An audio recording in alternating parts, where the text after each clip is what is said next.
Olá, seja bem-vindo a mais um programa Educação em Pauta e no programa de hoje eu converso com o professor Márcio Azevedo. Ele é professor e pró-reitor de Pesquisa e Inovação do Instituto Federal de Educação, Ciência e Tecnologia do Rio Grande do Norte e vem conversar agora nesse primeiro programa de 2018 sobre as ações dessa pró-reitoria. Seja bem-vindo, professor, é um prazer tê-lo aqui. Olá, Bruno. Feliz 2018. Feliz 2018 para os telespectadores que nos assistem pelo programa Educação em Pauta. Primeira pergunta sobre essa palavra-chave inovação, né? Talvez para você, telespectador, quando a gente fala em pesquisa, instituições educativas, a gente já tem em mente como funciona, né? Cada uma com suas especificidades. Mas por que essa palavra está junto da pesquisa, né? Dessa pró-reitoria e o que ela representa para a instituição? É uma pergunta que eu acho que o senhor poderia nos ajudar a até trazer equívocos que alguma pessoa possa ter ao assistir o nosso programa.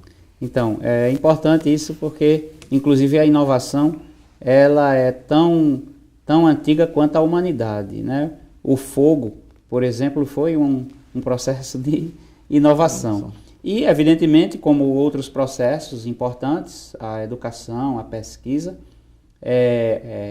ou a ciência, que é mais ampla do que a pesquisa, a inovação ela acompanha as revoluções e as evoluções de cada tempo, né, de cada século. Por isso que a inovação está junto com a tecnologia também. O senhor colocou o fogo, tem um processo de crescimento, né, com o tempo, mas esse nome em si não é tão usado nas universidades, né? Por que é usado no Instituto? Porque a gente tem esse eixo tecnológico muito maior do que, quem sabe, por exemplo, uma oferta de licenciatura ou de alguns cursos nas ciências humanas, ou existe inovação também, quem sabe, nas ciências humanas, digamos assim? Sim, com certeza. A inovação, ela permeia todas as áreas do conhecimento.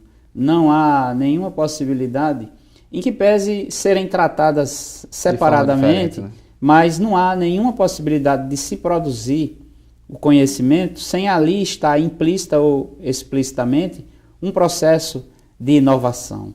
Então, e também o que é muito característico nos institutos federais é que quando a gente fala em ciência e tecnologia ou em pesquisa e inovação, isso está associado ao nosso carro-chefe, que é a educação.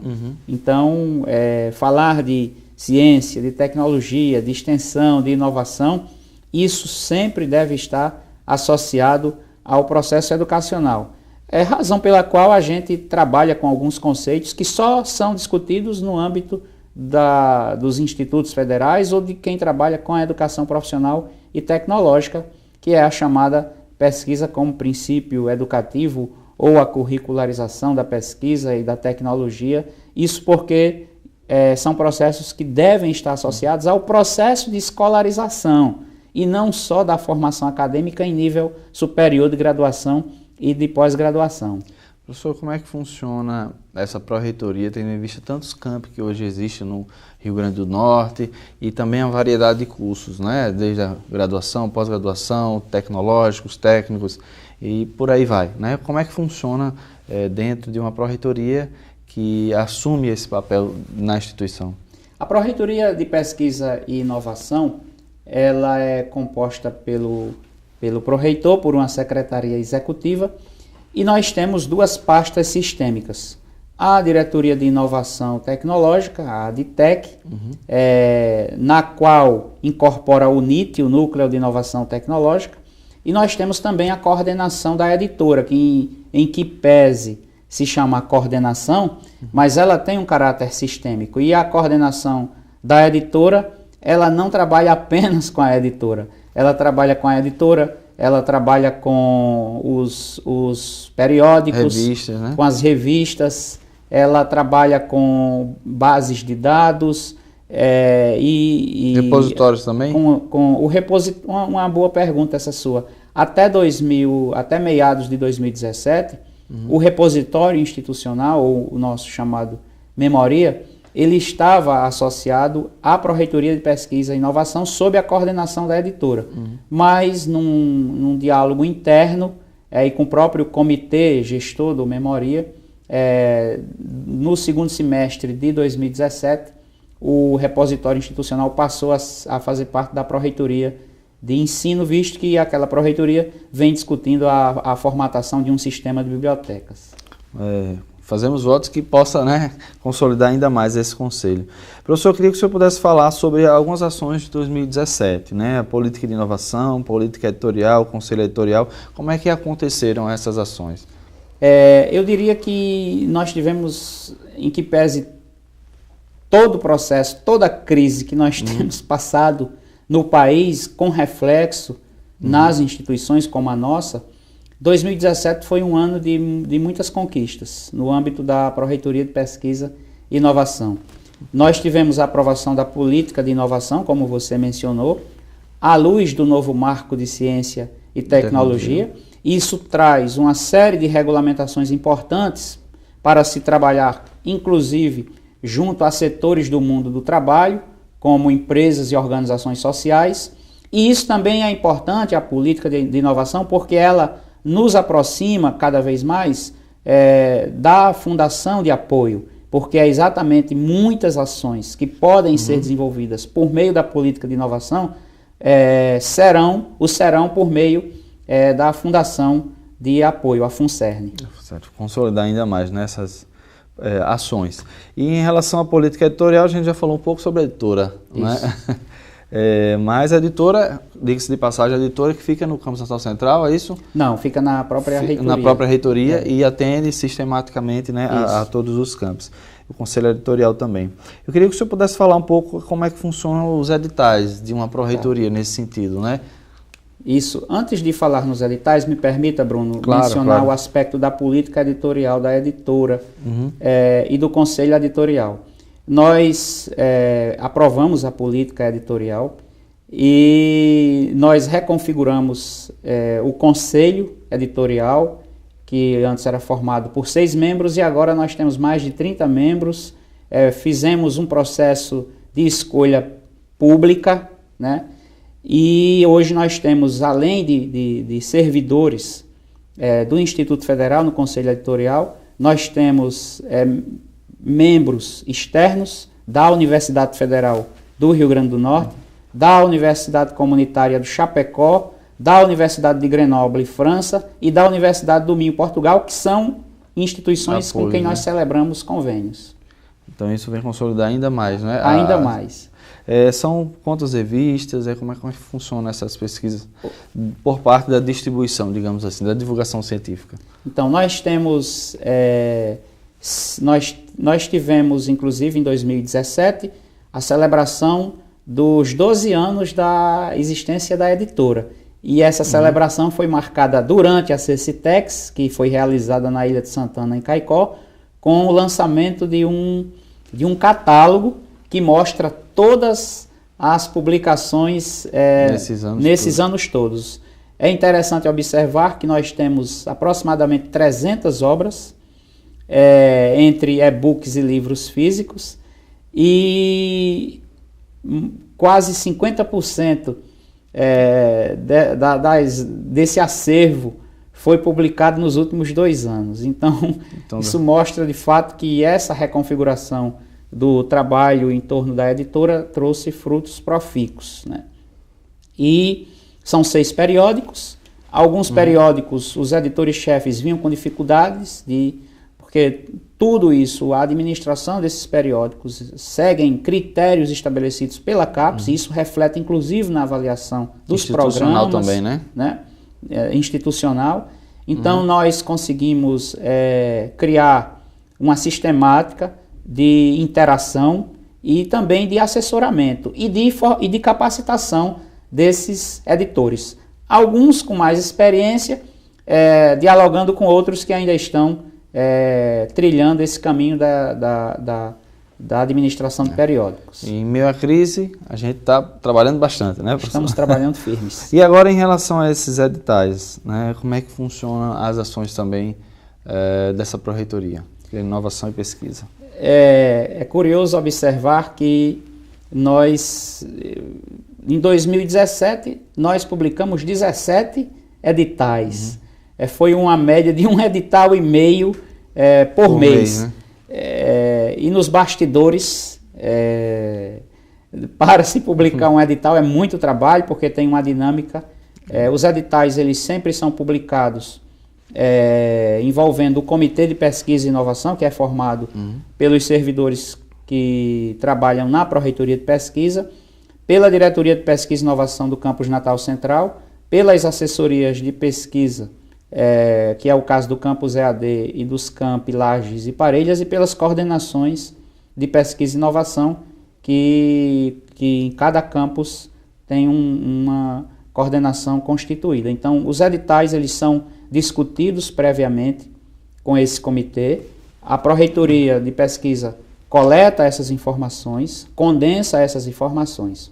Então, nós temos editais internos institucionais e temos também editais que são fomentados pelo CNPq, que é o caso do PIBIC, em vários formatos, e do PIBIT e do PIBIC também em ensino médio. Professor, em termos, digamos assim, até para o telespectador se situar, que tipo de ações elas são geradas a partir desses editais? Óbvio que eu não vou pedir para o senhor citar todos, né? Mas algumas coisas que podem tornar mais próximo a quem está fora da instituição esse tipo de edital. São projetos de pesquisa e inovação, é o nosso carro-chefe, projetos de iniciação científica para os estudantes dos cursos técnicos e para os estudantes dos cursos de graduações e de pós também. Nós temos editais que fomentam a participação de servidores e estudantes em eventos nacionais e internacionais. É um edital que foi criado em 2016 e 2016 e 2017 nós fomentamos mais de 100 participações de servidores e estudantes, inclusive fora do país. Esse edital tem sido importante, por um lado, porque os campi têm cada vez mais dificuldades ante os contingenciamentos de fomentar a participação de servidores e estudantes em eventos nacionais e internacionais, e por outro, porque também tem sido importante a participação dos servidores e dos estudantes em mostras tecnológicas, por exemplo, que trazem para a instituição uma importante contribuição para o fortalecimento do processo de internacionalização. Mas nós temos também editais voltados para a tradução de artigos científicos, editais que fomentam a propriedade intelectual e os registros, e eu poderia citar o último de 2017, que é um edital publicado para trabalhar com projetos de pesquisa e desenvolvimento voltados para a área energética. Esse edital, que vai ficar aberto até março de 2018, ele será fomentado com recursos da COSERN. Então nós temos aí uma importante ação já para iniciar o ano de 2018. Fora os eventos também, né, que são organizados a partir de editais, né? Isso. Os nossos eventos, eles estão sob a coordenação também da editora. A sua pergunta a sua colocação foi importante, porque os eventos no âmbito da reitoria, nós definimos da seguinte forma: a Pró-Reitoria de Extensão vai fomentar os eventos locais e a Pró-Reitoria de Pesquisa e Inovação, por meio da coordenação da editora, vai trabalhar com os eventos nacionais e internacionais. Em 2017, nós apoiamos 5 eventos internacionais. O SEMEAD, que é bastante conhecido, pelo Campus EAD, pelo Campus EAD, o colóquio A Produção do Conhecimento em Educação Profissional, que é coordenado pelo nosso mestrado acadêmico, que, inclusive, com a nossa colaboração, passou em 2017 a ser também um evento internacional. Em parceria... Eu vou precisar fazer uma pausa, professor, mas a gente volta conversando sobre essas ações. Tá, ok. E os eventos, né, que foram promovidos pelo Instituto, não só no Brasil, mas também em âmbito internacional. E você não saia daí, a gente volta já já com o segundo bloco do programa Educação em Pauta, conversando um pouco mais sobre a Pró-Reitoria de Pesquisa e Inovação do IFRN. Até lá.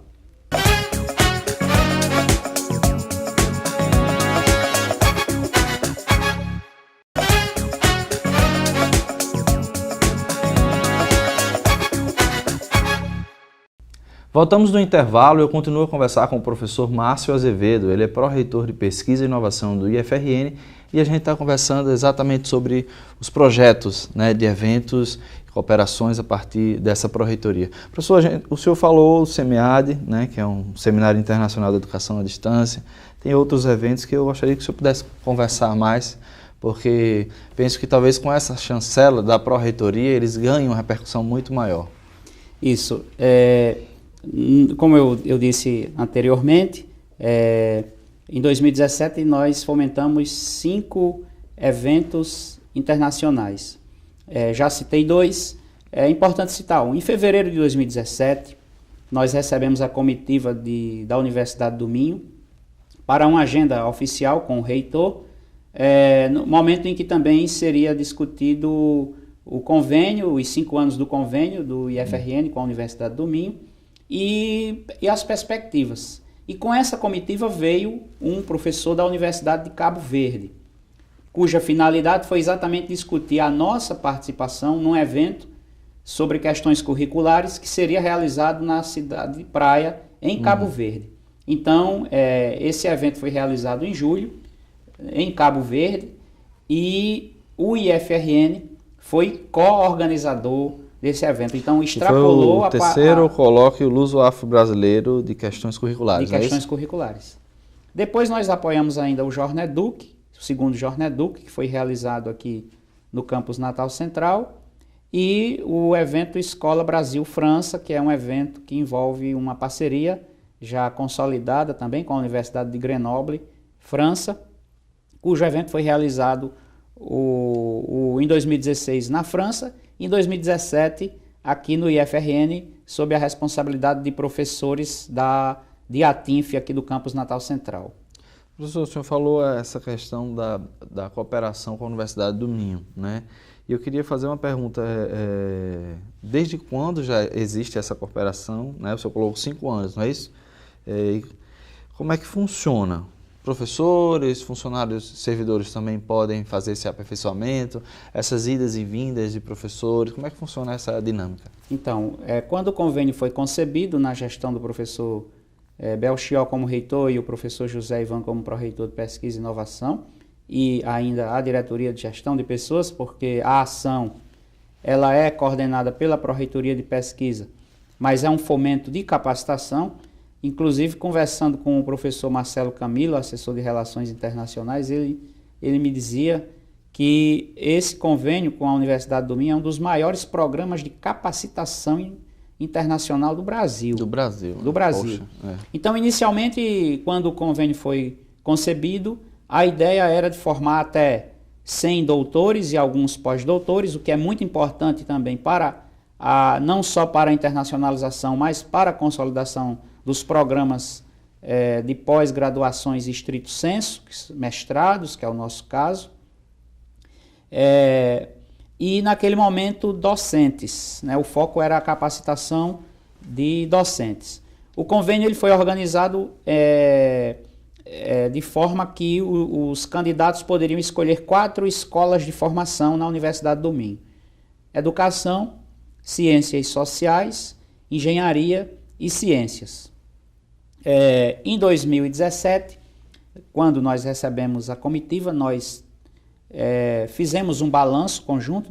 A Pró-Reitoria de Pesquisa e Inovação realizou uma pesquisa de avaliação desse convênio e nós mostramos os resultados na oportunidade, tanto para a comitiva quanto para o colégio de dirigentes e para os próprios doutorandos. E naquele momento o professor Willis nos pediu que apresentássemos perspectivas.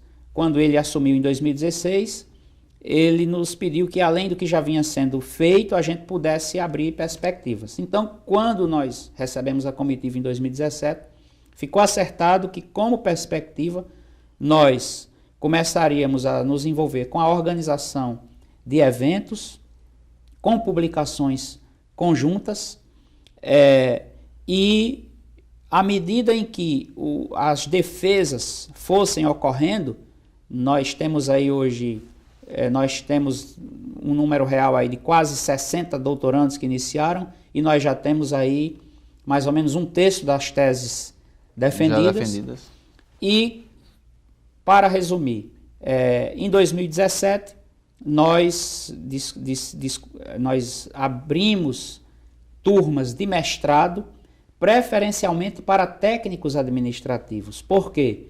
Porque o formato do mestrado, que eles chamam de online presencial, o mestrando... Então eles fazem aqui. Eles cursam aqui, né, por meio de vídeo ou no próprio computador, as aulas, com 2 idas do mestrando, de cada mestrando à Universidade do Minho.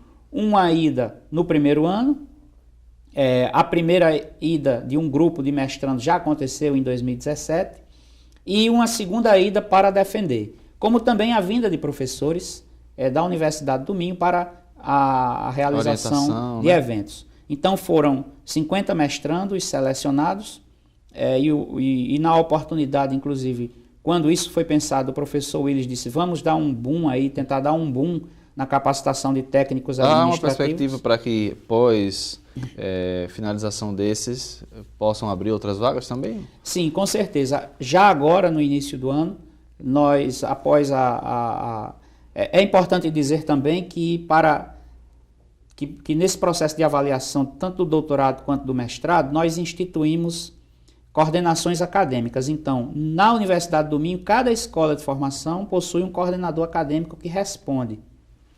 E nós instituímos essas mesmas coordenações aqui no IFRN. Então, tanto para as escolas de formação no doutorado, quanto para as especialidades no mestrado, que são supervisão e avaliação,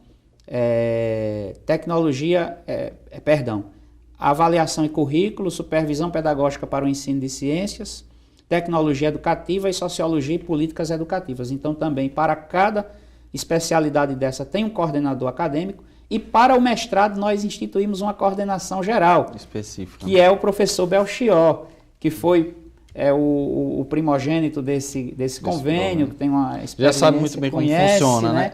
E também está aí para defender a sua tese nos próximos 2 meses no âmbito do convênio. Então, a ideia do reitor, do professor Willis, é de que a gente avalie sistematicamente isso, já para promover novas entradas em 2018 e também entradas em 2019. Até onde nós conseguimos acompanhar,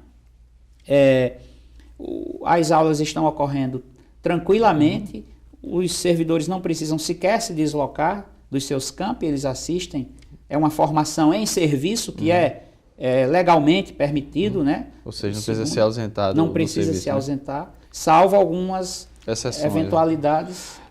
Convênios e cooperações. Outras universidades, ou até institutos, no caso do Instituto Politécnico do Porto, o senhor já colocou, na França também, a gente tem uma parceria. Eu queria que o senhor pudesse citar dessas universidades, o que hoje ainda está em vigência, digamos assim. Quase que na prática ainda funciona ou ainda tem um prazo para 2018, 2019, ou quem sabe para outros anos a seguir. Então, as cooperações elas extrapolam a Pró-Reitoria de Pesquisa e Inovação e a própria Assessoria de Relações Internacionais da Pró-Reitoria de Extensão. Falar nessas parcerias é também falar de programas e ações que a Pró-Reitoria de Ensino já desenvolve, e a Pró-Reitoria de Pesquisa e Inovação, a Pró-Reitoria de Extensão e a Diretoria de Gestão de Pessoas, que é quem fomenta de fato, no caso, no âmbito da capacitação. Nós temos um convênio consolidado com a Universidade do Minho, esse convênio está consolidado, os dados quantitativos e qualitativos mostram isso, é um convênio que dá certo. A título de exemplo, aqueles que defenderam as suas teses até aqui não tiveram nenhuma dificuldade de revalidar e reconhecer os seus diplomas. E isso aconteceu na Universidade Federal do Ceará, na Universidade de Brasília, na Universidade de São Paulo, na Universidade Federal de Pernambuco. Com a Universidade de Grenoble, ou com os liceus e as universidades francesas, nós também estamos caminhando para uma consolidação das ações. Além do evento que eu citei, por exemplo, nós tivemos no início de 2000, a equipe vencedora da competição de robótica da CECITEX 2016 foi credenciada para um grande evento na França. Em 2018, a equipe que é campeã da competição de robótica foi credenciada com fomento da Pró-Reitoria de Ensino para participar de uma competição no Instituto Politécnico da Guarda, em Portugal, com quem nós já mantemos um convênio antigo, mas que estava, eu diria, adormecido, e nós estamos aí com várias perspectivas de ações para 2018. E penso também que nós conseguiremos avançar com algumas parcerias voltadas aos países africanos, em particular aqueles oficiais de língua portuguesa. Porque nós já tivemos essa experiência em 2017 com Cabo Verde, e o próprio CONIF, que é o Conselho dos Reitores, mantém outros protocolos diálogo, né? Que convergem para que a gente possa avançar nessa parceria.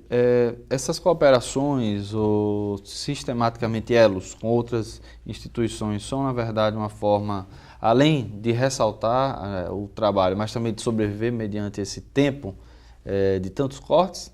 Ou já estavam previstos e realmente são funções que sistematicamente acontecem? Eu diria que isso é muito mais uma escolha estratégica da instituição. Bruno, trabalhar com a chamada internacionalização e com a inovação tecnológica requer recursos orçamentários e são vultosos, né? Então, quando a gente fala dessas parcerias, por exemplo, nós estamos fortalecendo e consolidando o fazer tecnológico, como as competições, como as mostras tecnológicas. Por exemplo, as duas equipes que ficaram em primeiro lugar na CECITEX 2017 foram credenciadas para o Infomatrix no México e irão por meio do fomento. Né? Então, isso está no planejamento. E é importante dizer que essas ações de internacionalização foram mencionadas, inclusive, pela oportunidade que nós tivemos aqui de ter o recredenciamento institucional, e os avaliadores destacaram isso. Como vocês conseguem enviar estudantes do ensino médio para outros países numa crise dessa, diante de uma dificuldade? Então, é uma escolha estratégica, consta no planejamento institucional, e essas ações de internacionalização também são importantes para consolidar os mestrados que nós oferecemos. Eu lembro bem que em 2013 nós recebemos a visita de um professor português, o Licínio Lima, lá da Universidade do Minho, e ele ficou deslumbrado com esse modelo de Instituto Federal, aonde estudantes do ensino médio têm a oportunidade de participar de muito mais do que a escolarização do ensino médio, tem a oportunidade de participar de pesquisa, de inovação, de extensão, de competições, de mostras, de eventos. Então, isso é uma grande aposta, eu diria não só do IFRN, da rede, mas no IFRN em particular.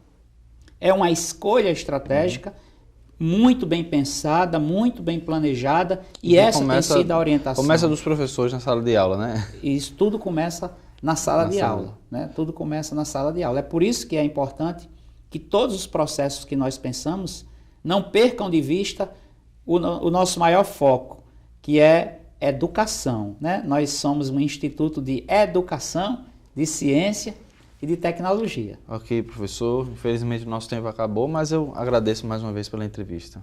Nós nos colocamos à disposição e mais uma vez reiteramos o nosso desejo de um 2018 cheio de esperança e de muitas conquistas. Então é isso, terminamos aqui mais um programa Educação em Pauta, e eu faço convite para no próximo sábado, às 10 horas da manhã, aqui na TV Câmara, com reprises aos domingos no mesmo horário. A gente se vê no próximo programa. Até lá.